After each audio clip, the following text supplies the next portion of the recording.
Hey, thanks so much for finding the video. Do us a favor. If you haven't done so yet, please subscribe. And be sure to leave your comment. We love to interact. Enjoy the video.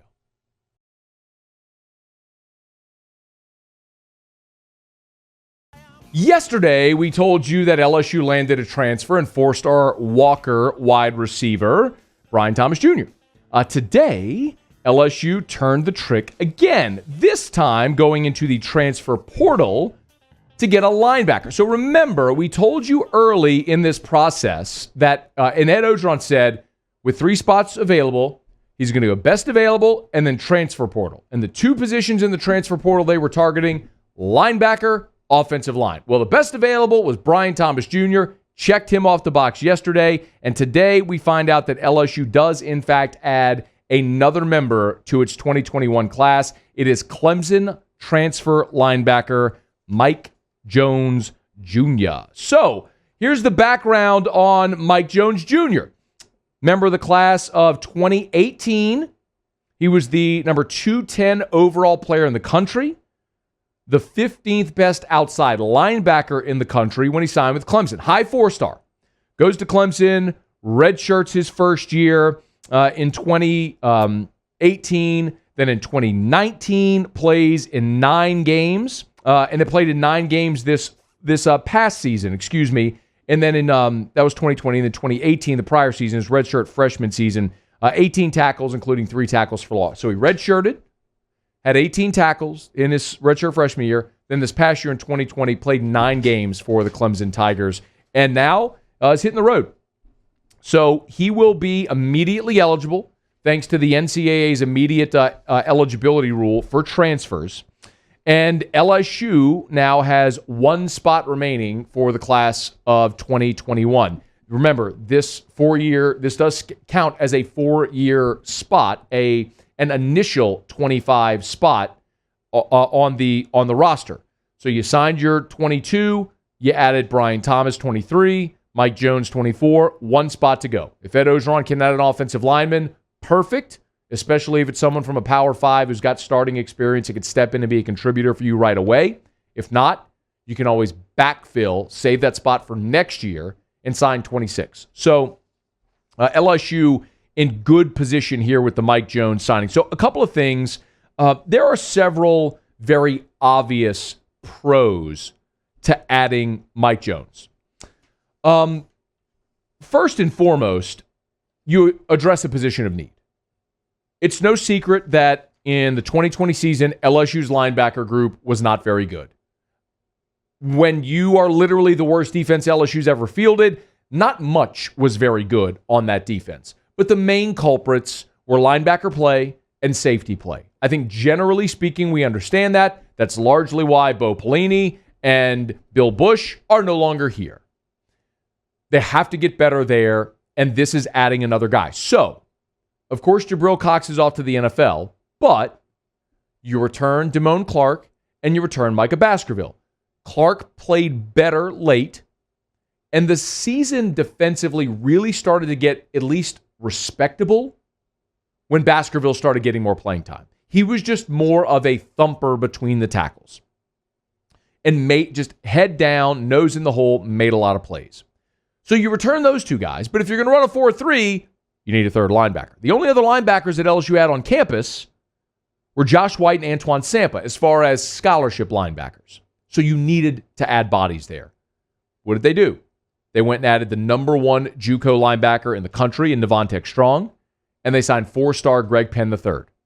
So you returned 2 starters, you returned 2 backups, you signed 2 incoming guys, including a JUCO. That's 6, and now you add Mike Jones, 7. So you've got 7 linebackers. That's a healthy linebacker room. You've got 3 guys with Power 5 experience with Clark, Baskerville, and Jones.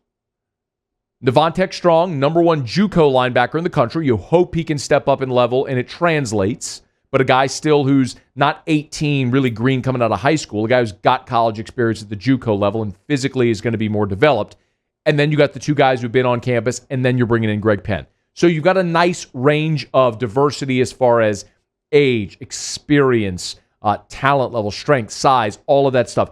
You're deeper there now. I also love the fact that Mike Jones comes from a winning program.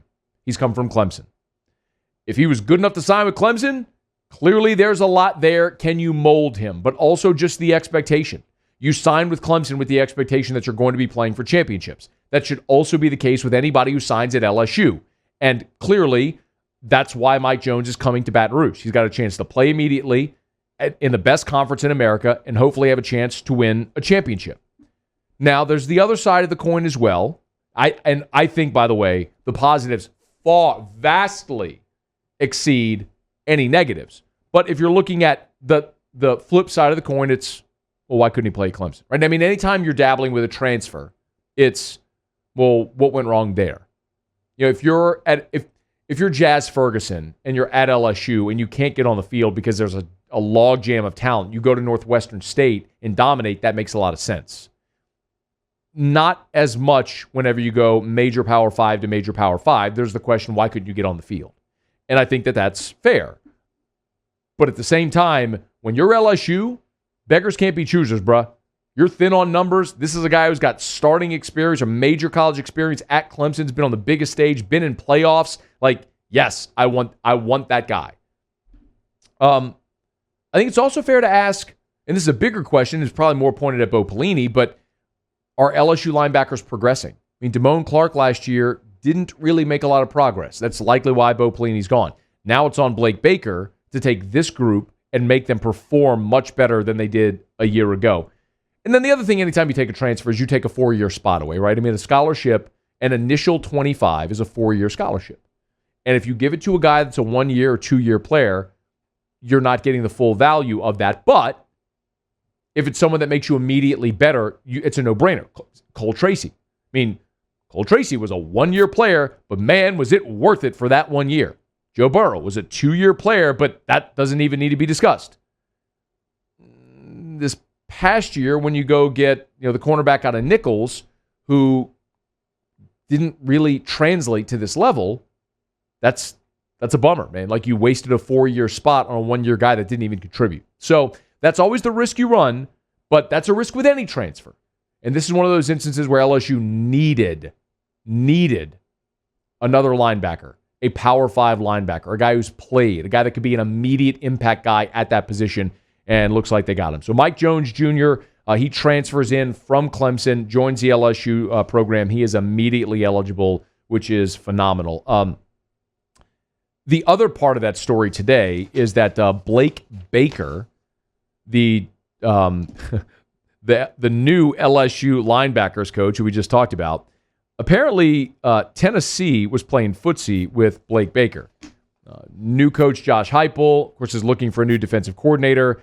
Jimmy Hyams, who has hosted radio on WNML radio in Tennessee for years and years and years and years, he tweeted this morning, tweeted yesterday that Blake Baker was in the running for the Tennessee job. And as a matter of fact, tweeted that Tennessee had offered him the job. This morning, Jimmy Hyams tweeted, source, LSU assistant Blake Baker, who talked to Tennessee about the DC job, has decided to stay at LSU. A couple of things, and you always kind of sometimes have to navigate the truth behind some of these coaching reports or rumors or whatever the case may be, as we saw, like, for example, with the Ryan Nielsen situation. Blake Baker at LSU, his deal, he's making $500K. Remember, Kevin Steele was just hired to be the defensive coordinator at Tennessee. His deal was $900,000 a year. Let's assume Baker's deal would have been around that. You mean to tell me you're going to pass on an opportunity to be a defensive coordinator in the SEC at almost double the salary that you're getting to be a position coach in the SEC? It just doesn't hold weight. It's a promotion and doubling your salary. Who turns that down? And I know Baker's wife was from Louisiana, his family here. He talked about that when he was introduced. That just doesn't really make sense. It more than likely what happened is they had a conversation. He wasn't really offered the job. And so a lot of times guys are allowed to save face or stay ahead of the resume and say they're not interested, or they pull out, or they turn it down, whatever the case may be. But in any event, Blake Baker in Tennessee reportedly had conversations about him leaving Baton Rouge before ever coaching a game to go be the defensive coordinator under Josh Heupel. He will, however, be staying in Baton Rouge. Hey, thanks so much for watching. Please leave your comments. I love to interact, and be sure to hit the red subscribe button below.